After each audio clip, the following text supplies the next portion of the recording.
Cher ami, comment vas-tu? Ça va très bien, merci. C'est un plaisir de te retrouver. Oui, moi aussi. Je suis très heureux. En tout cas, on est ravis. Il y a 2 ans, tu étais venu dans le cadre de tes activités en tant que patron de Smart Africa. Oui. Auparavant, je t'avais invité quand tu étais à l'UIT en tant que secrétaire général de l'UIT pour venir présider nos travaux. Oui, absolument. En tant que ministre au Mali, c'est tout un plaisir de t'avoir pour clôturer ces aspects de la transformation digitale. Oui, merci beaucoup. Je suis content de revenir dans l'environnement. Très bien, très bien. Ministre, nous avons eu l'occasion d'accueillir vos homologues du Burkina Faso, du Congo et notre frère Lassina Koné hier dans le cadre de Smart Africa. Nous avons eu Makhtar Diop, vice-président de la Banque mondiale en charge des infrastructures. Oui, c'est ça. Et un certain nombre d'experts depuis hier, il y en a eu 60, dont ce matin des experts de la BAD, du programme KWF pour parler de la coopération entre l'Allemagne et l'Afrique. Nous avons eu l'IFC, partenaires, qui sont venus présenter quelle est la coopération qu'on pouvait apporter pour financer l'innovation en Afrique. Et je pense que pour vous avoir aujourd'hui, c'est une chance pour nous parler exactement de votre vision en tant que ministre en charge du numérique du Mali, mais également de cette vision mondiale que vous avez en tant qu'ancien secrétaire général de l'Union internationale des télécommunications et plus panafricaniste. Et on est ravis de vous accueillir sur cette plateforme présentée par nos partenaires de Thomson Broadcast.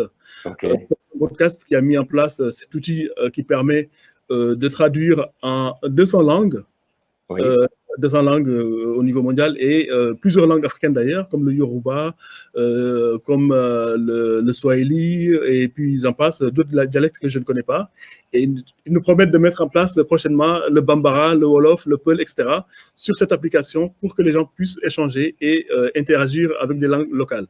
C'est formidable. Et puis, on a pu réunir plus de 1500 personnes depuis hier, 1500 personnes connectées à la plateforme pour échanger en direct. Et donc, l'honneur vous revient, Monsieur le ministre, de conclure ces assises de la transformation digitale. Et nous vous écoutons, Monsieur le ministre. Merci et bonjour tout le monde. Tout d'abord, je suis très heureux de faire partie de ce podcast qui se passe dans un environnement Covid, évidemment en ligne, comme tout le monde. J'ai l'habitude, comme vous l'avez si bien dit, de participer personnellement et physiquement.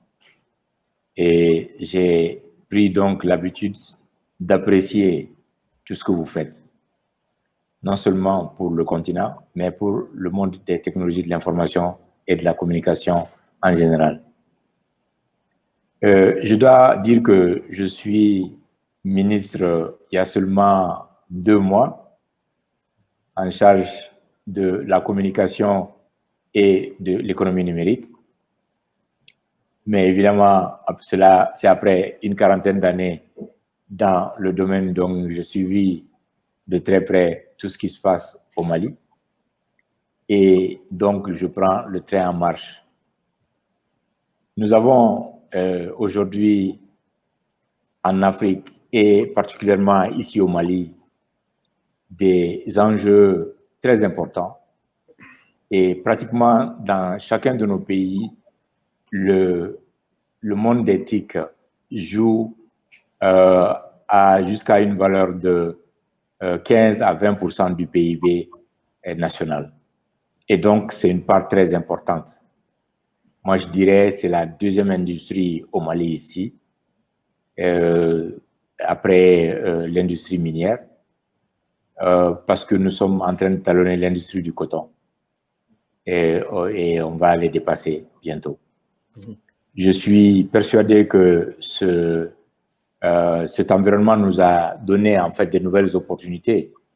Un pays comme le Mali, qui est un pays enclavé, qui a en fait le fait d'être un pays enclavé peut paraître comme un challenge pour certains, mais en réalité, comme tout challenge, ça vient avec plein d'opportunités. Le fait que le Mali soit lié par la fibre optique à travers le Sénégal, à travers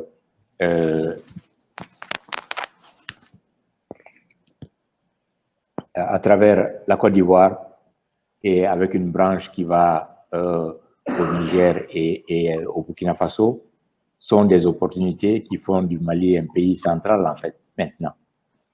Très bientôt, la connexion avec la Mauritanie verra le jour et cela va nous libérer en cas de boycott un jour, si je ne le souhaitons plus, que la CEDEAO nous mette sous sanction, puisque la Mauritanie n'est pas membre de la CEDEAO, eh bien, on gardera encore une bouffée d'oxygène quelque part. Mais cela dit, tous les challenges nous ont montré effectivement les enjeux du fait que nous sommes un pays enclavé, et donc nous allons nous assurer qu'on aura une diversification de nos portes de connexion à travers le monde entier, et les autres frontières seront certainement la Mauritanie et l'Algérie qui restent à connecter maintenant. L'environnement d'éthique est déjà très, très bien rempli ici. Nous avons les équipementiers pour l'infrastructure. Nous avons beaucoup de développeurs. Nous avons les opérateurs de téléphonie mobile et les fournisseurs d'accès à Internet. Nous avons des développeurs, et je vous dis, et ça va bien avec le thème que vous avez cette année, à savoir l'innovation. Je veux vous dire, on a des jeunes talents ici que j'ai découverts et qui sont là, qui vont vraiment faire des merveilles. Il ne reste plus qu'à, en fait, à protéger leur propriété intellectuelle pour que le Mali soit à la pointe du progrès dans ce domaine-là. Et nous allons le faire très bientôt. Nous avons aussi un contenu formidable à notre disposition ici, qui est aussi une source de création d'emplois. Vous savez, quand on est dans l'administration, le premier grand challenge auquel on fait face, c'est cette jeunesse qui vient de terminer l'université ou l'école, les écoles de formation, qui est en quête d'emploi. Et donc, il faut trouver des opportunités pour cette jeunesse-là. Il faut créer des emplois, sinon ce seront de nouvelles bombes qui vont éclater, de nouvelles révolutions qui vont venir dans nos pays.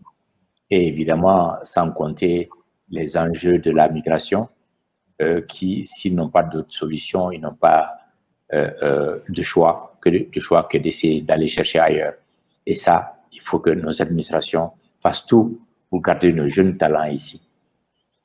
Et donc, notre objectif, c'est quoi? Et bien que, vous savez, nous avons une mission bien définie pendant cette transition, une courte transition de 18 mois, où nous sommes amenés à conduire le pays vers des élections libres, indépendantes et acceptées par tout le monde, avec un gouvernement civil élu à la fin du processus. Nous avons cette mission-là.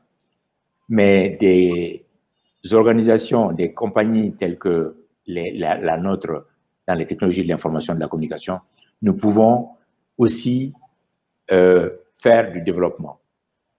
Vous savez, je le dis souvent, un pays comme Israël, depuis sa naissance, ce pays est en guerre. Mais il y a des gens qui font la guerre, il y en a qui font la paix, il y en a qui font la recherche et le développement et qui sont sourds au bruit de canon.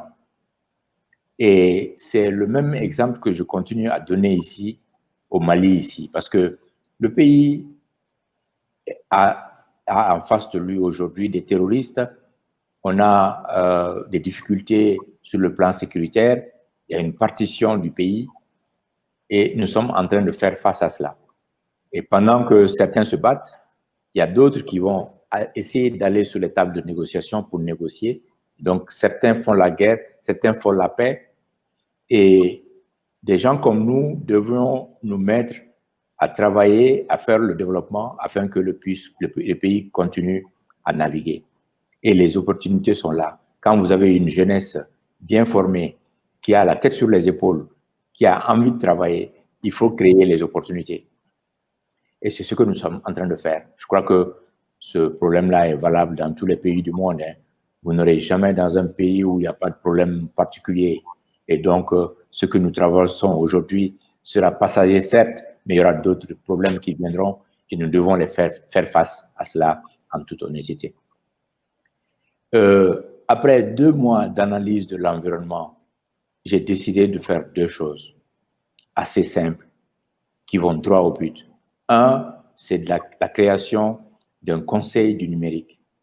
Le conseil du numérique qui nous permettra de faire une consultation avec l'écosystème dans sa globalité, que ce soit le secteur privé, les fabricants, les opérateurs, les développeurs, les développeurs de contenu, les développeurs d'applications et les éducateurs aussi. Parce que l'enseignement, évidemment, est aussi important parce que si vous ne mettez pas un certain nombre de curriculums dans les programmes de formation aujourd'hui, vous allez tout simplement finir avec des jeunes qui sortiront de l'école, mais analphabètes. Il y a des programmes sur l'artificialisation et l'intelligence artificielle ou le codage. Juste 2 exemples qui seront nécessaires dans nos enseignements du jardin d'enfants jusqu'à la fin de l'université. Et c'est nécessaire. Et donc, nous allons nous mettre à nous assurer que nos programmes de formation vont en ligne avec les emplois certains des emplois n'existent même pas aujourd'hui. Les emplois qui vont venir dans une dizaine d'années, il y a près de 30% de ces emplois-là qui n'ont même pas de nom, qui n'existent pas aujourd'hui. Et il y a beaucoup d'emplois aujourd'hui qui disparaîtront. Donc, il faut se préparer pour cela et faire face. Et donc, nous allons mettre ce conseil du numérique-là. C'est à l'image de la commission broadband que j'avais créée à l'UIT quand j'étais là, qui m'a donné l'opportunité, que j'ai expérimenté et qui avait une coprésidence d'un chef d'État et d'un membre du secteur privé. Comme vous le savez, la commission broadband était présidée par le président Kagame et Carlos Slim Helú du Mexique. Et ça a très bien marché. Nous avions l'opportunité d'avoir tous les grands de l'industrie, aussi bien ceux du gouvernement que du secteur privé, ensemble pour débattre des questions de façon honnête. Et c'est ce que je veux faire exactement ici. Nous allons créer un conseil qui sera coprésidé par moi-même et quelqu'un du secteur privé. Et nous allons nous atteler à nous assurer que nous sommes en phase. Après tout, le gouvernement travaille pour que les citoyens puissent bénéficier de tous les services et que les citoyens puissent créer des emplois. Le deuxième grand projet que nous avions en tête, que j'ai pu débloquer dès mon arrivée, c'est que je cherchais jusqu'à 150 hectares de terrain pour faire une cyberpark, un parc technologique, si vous voulez ainsi dire, où je vais ramener l'écosystème entièrement là-bas, ensemble, pour pouvoir travailler. Et là, j'aurai des usines de montage, nous aurons des fabricants, une université technologique, des hôtels, évidemment, avec de la place pour toutes les grandes entreprises qui voudraient bien s'installer. Évidemment, on aura de la place aussi pour les incubateurs et les startups. Voilà l'environnement que nous sommes en train de créer. Nous avons tout ce qu'il faut pour ça. On a un cadre réglementaire qui est déjà là. L'agence de régulation est une machine très bien huilée. Ils savent de quoi ils parlent. Ils sont en train de mettre la dynamique nécessaire pour qu'il y ait la compétition. Et je vais vous dire, il faut toujours cette complicité positive entre l'autorité de régulation et le ministère, parce que c'est le ministère qui fait les lois, qui les fait approuver au Parlement. Et une fois qu'elles sont approuvées, l'application se fait par l'autorité de régulation. Il faut qu'il y ait dans tous les pays cette complicité positive entre ces deux entités pour que ça travaille bien. Nous avons une agence de financement du Fonds d'accès universel qui est suffisamment bien pourvue et qui aura des objectifs très bien fixés qui dépendent de la primature et qui nous permet de pouvoir injecter des fonds là où le secteur privé ne voit pas beaucoup d'intérêt, et il nous faut pourtant sécuriser ces parties de notre pays afin qu'ils puissent être connectés. Et donc, la machine est bien huilée. Je dirais que tous les éléments du puzzle sont là.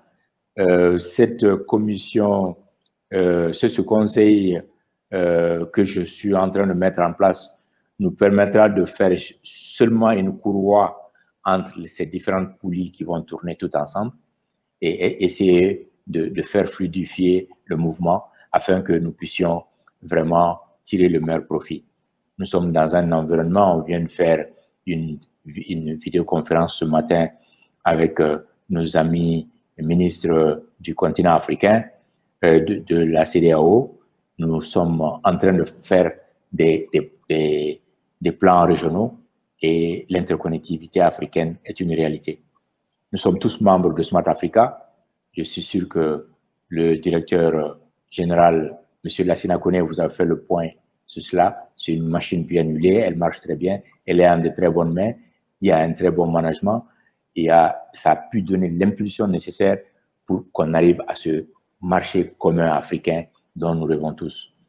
Et donc, la création d'un marché commun veut dire quoi? Veut dire chaque pays doit amener sa contribution.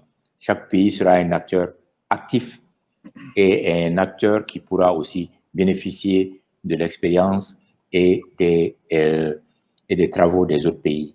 Et donc, et on a la chance que les ministres se connaissent bien, l'environnement marche bien. Nous avons des chefs d'État qui nous ont donné ce challenge de pouvoir vraiment faire sortir l'innovation des Africains. Et je suis très content de ce que j'ai vu ici. J'ai vu des jeunes Maliens fabriquer des drones ici. Juste ce week-end, j'ai visité une université où les jeunes sont venus avec certaines inventions que vous ne pouvez même pas imaginer. Je me garde d'en parler maintenant tout simplement parce que ma première réaction le lundi matin, c'est d'envoyer mes juristes chez eux pour les aider à protéger la propriété intellectuelle. Et donc, une fois que ce processus est terminé, évidemment, nous allons partager ces idées-là avec le reste du monde entier. Et je suis sûr, et j'ai vu partout en Afrique, des jeunes Africains qui brillent et qui me donnent de l'espoir. Voilà, encore une fois, donc je vais terminer ces mots-là sur cette note positive qui, en fait, est non seulement très optimiste, mais réaliste en même temps. Et je compte beaucoup sur le continent africain. Je n'ai pas de doute que nos jeunes, ces jeunes que j'ai vus à l'œuvre, ils vont relever le défi au moment où leur tour viendra pour prendre les rênes de ce continent. Je vous remercie. Merci beaucoup, Monsieur le ministre, pour cet éclairage et cette note positive pour clôturer donc ces travaux des assises de la transformation digitale. Nous retenons, malgré le délai court des 18 mois, vous avez pu observer un environnement favorable pour faire éclore le numérique au Mali, compte tenu de l'expérience que vous avez au niveau international. La création est notée donc d'un conseil du numérique qui va essayer de réunir les acteurs de l'écosystème du numérique dans sa globalité pour justement accélérer cette transformation digitale. Et on note également la création d'une ville nouvelle, d'une ville technologique de 150 hectares qui va réunir des fabricants, des universités, des hôtels, pour accélérer ce mouvement. Nous avons également noté, Monsieur le ministre, aujourd'hui que le Mali dispose d'un cadre réglementaire et tout cela orchestré par vous aujourd'hui et que ces problèmes de connexion ne poseront plus problème entre les pays limitrophes et qui placent le Mali au centre de tous ces pays-là, malgré son enclavement géographique. Nous notons également, Monsieur le ministre, que vous allez relever beaucoup de challenges en termes d'employabilité, puisque là, c'est votre leitmotiv. Je vous ai rencontré au mois de février dernier au Mali. J'ai vu la complicité qu'il y avait entre les jeunes en insistant davantage qu'on leur donne la parole, qu'on les assiste dans la création d'un business plan pour pouvoir faire ce qu'ils rêvent de faire. Et je trouve ça très positif d'avoir une personnalité comme vous et apporter toute son expérience à l'international pour le pays dans ces 18 mois de transition. Et j'imagine au-delà, parce que ça ne va pas s'arrêter au bout de 18 mois. Donc le pays et l'Afrique, le Mali et l'Afrique a encore besoin de vous, monsieur le ministre, pour conduire tous ces changements et apporter cette note positive que vous avez détaillée dans le cadre donc, de ces conclusions, de ces assises. Il ne me reste plus qu'à vous remercier, monsieur le ministre, pour cet éclairage que vous nous avez apporté. Et encore ravi de vous avoir lors de cette cérémonie de clôture que je rappelle nous a permis d'échanger sur cette plateforme fournie par Thomson Broadcast et qui a permis donc de réunir durant ces 2 journées plus de 1500 personnes. Et nous allons,